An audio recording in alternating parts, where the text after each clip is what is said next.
Hello everyone, today I want to share you about a phrase that they were used in daily life, mostly in the movie. And the phrase that I read today is What's up? អញ្ចឹងយើងតែងតែលើពាក្យ WhatsApp ហ្នឹងគេប្រើប្រាស់ប្រចាំថ្ងៃ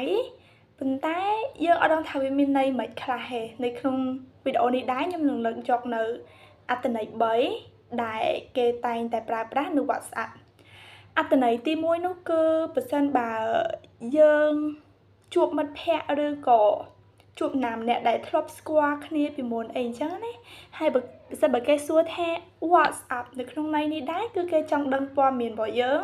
ថាតើមានអីថ្មីអត់ឬក៏មានអីប្លែកអត់ឬក៏ពាក្យសាមញ្ញដែលយើងតែងនិយាយនោះគឺមិនចាជីវិតចឹងបើសិនបើជីវិតរបស់យើងអត់មានអីថ្មីទេឬក៏នៅតែដដែលយើងអាចឆ្លើយថា not much វាមានន័យថាអត់មានអីផងឬក៏អត់មានអីថ្មីផងឬក៏ nothing much អូខេ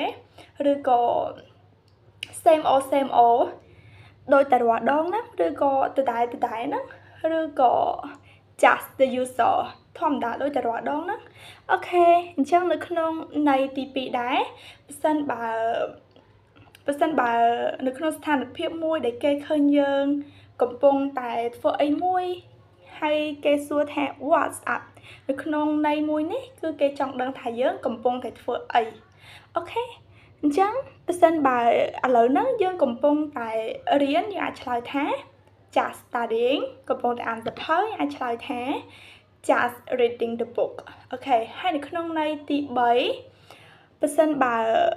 នៅក្នុងស្ថានភាពមួយដែលគេឃើញយើងប្រវាក់ចិត្តឬក៏មានរឿងអីកើតឡើងអញ្ចឹងហើយគេសួរពាក្យថា What's up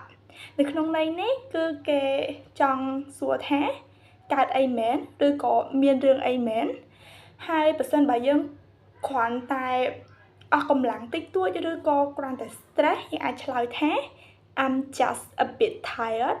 ឬក៏ I'm just a bit stressed ដើម្បីឆ្លើយទៅកាន់សំណួរដែលគេសួរហ្នឹង